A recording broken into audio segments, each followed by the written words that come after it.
अजय प्रहार चैनल में आपका स्वागत है।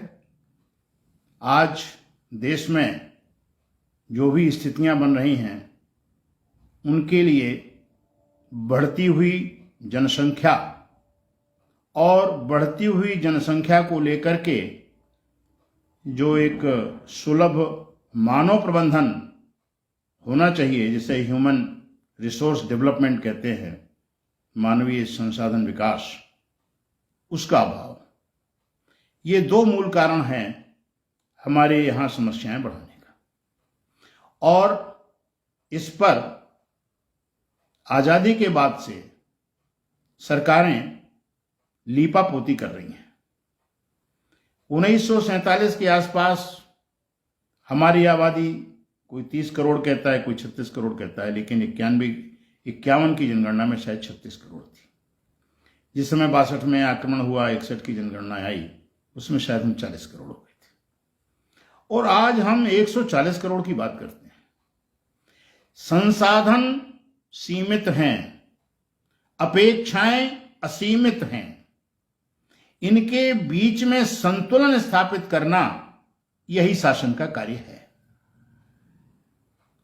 क्योंकि दो प्रकार की व्यवस्थाएं, विचारक पूरी दुनिया में हैं।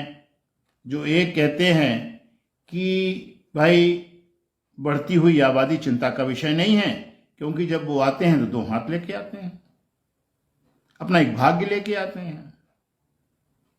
ये एक आम धारणा जो भाग्यवादी लोग हैं वो कहते हैं। दूसरे कहते हैं कि भाई जनसंख्या बढ़ेगी तो हमें क्या चिंता का विषय है, प्रकृति अपने आप नियंत्रित कर लेगी। कहीं बाढ़ आएगा, कहीं सूखा आएगा, कहीं युद्ध होगा और वो बीमारियां आएंगी, कुल मिलाकर के वो नियंत्रित हो जाएगी। लेकिन एक समन्वयवादी है, उनका आकलन ये है कि अब आज की तारीख में जब ये साधन और संसाधन आ गए हैं, तब हमें जनसंख्या पर नियंत्रण करना आवश्यक है और उसके लिए विधायी उपाय होना चाहिए। और विधायी उपाय केवल और केवल सरकार कर सकती है। लेकिन पता नहीं क्यों सरकार विधायी उपाय नहीं करना चाहती है।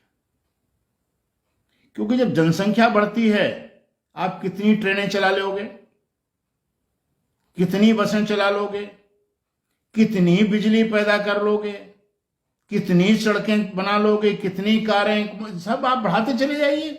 वो भीड़ उस सीमित जगह में ही कीड़े मकोड़ों की भांति बिलबिलाएगी। कितने अस्पताल बना लेंगे आप।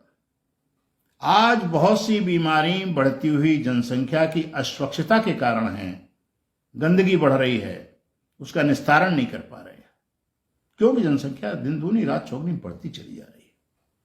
प्रति सेकंड आपके यहां 4-5 बच्चे हो रहे हैं। तो यह दायित्व तो शासन का है। या तो वो मानव प्रबंधन पर कुछ ऐसा सिस्टम बनाए कि हर व्यक्ति सुखी रहे, हर व्यक्ति को मकान मिले। लेकिन यहां मकान चुनाव के मुद्दे बन जाते हैं, मकान बनाएंगे, आपको देंगे, और लाइन लग जाती है सब। तो या तो सरकार की नीति, जितनी भी सरकारें आई उनकी नीति प्रदूषित है कि वो एहसान करके दे रहे हैं, जितनी भीड़ बढ़ेगी उतनी दाने डालेंगे और एहसान करेंगे, अपनी फोटो छपेगी। या तो उनकी मंशा ये है, या वो क्या कर रहे हैं। लेकिन कुल मिलाकर के अगर हम लोक कल्याणकारी शासन की बात करते हैं तो जनसंख्या नियंत्रण आज की परिस्थितियों में सरकार की शीर्ष प्राथमिकता होनी चाहिए, जो नहीं है। बातें उठती हैं लेकिन उन बातों का क्रियान्वयन नहीं हो पा रहा। इसके लिए जो जागरूक लोग हैं उनको मांग उठाना पड़ेगी। जो जागरूक जनप्रतिनिधि हैं, भले वो दलों की सत्ता से बंधे हुए हैं, लेकिन अपनी बात लोकसभा और विधानसभा में इतनी प्रभावी ढंग से उठाएं कि सरकार इस पर कोई अच्छा सा अधिनियम लाए, ताकि जो हमारे सीमित संसाधन हैं उस पर असीमित जनसंख्या का भार न बढ़े। इसके लिए सबको चेतना युक्त होना पड़ेगा।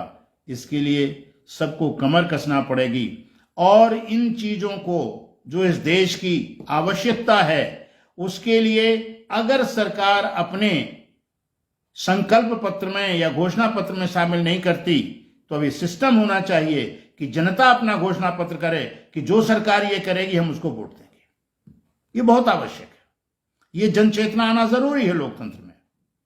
अन्यथा केवल अधिनायकवाद जनतंत्र के नाम पर थोपा जा रहा है और इसीलिए जनसंख्या इतनी बढ़ जाएगी कि लोग गरीबी में रहेंगे, जिएंगे कीड़े मकोड़ों की तरीके से, तो वो संगठित होकर कोई आवाज नहीं उठा पाएंगे, क्योंकि उनको शिक्षित और प्रशिक्षित लोकतांत्रिक ढंग से कि उनके अपने अधिकारों के प्रति वो जागरूक हों, वो अभी हमारे यहाँ उसकी ABCD शुरू नहीं हुई है।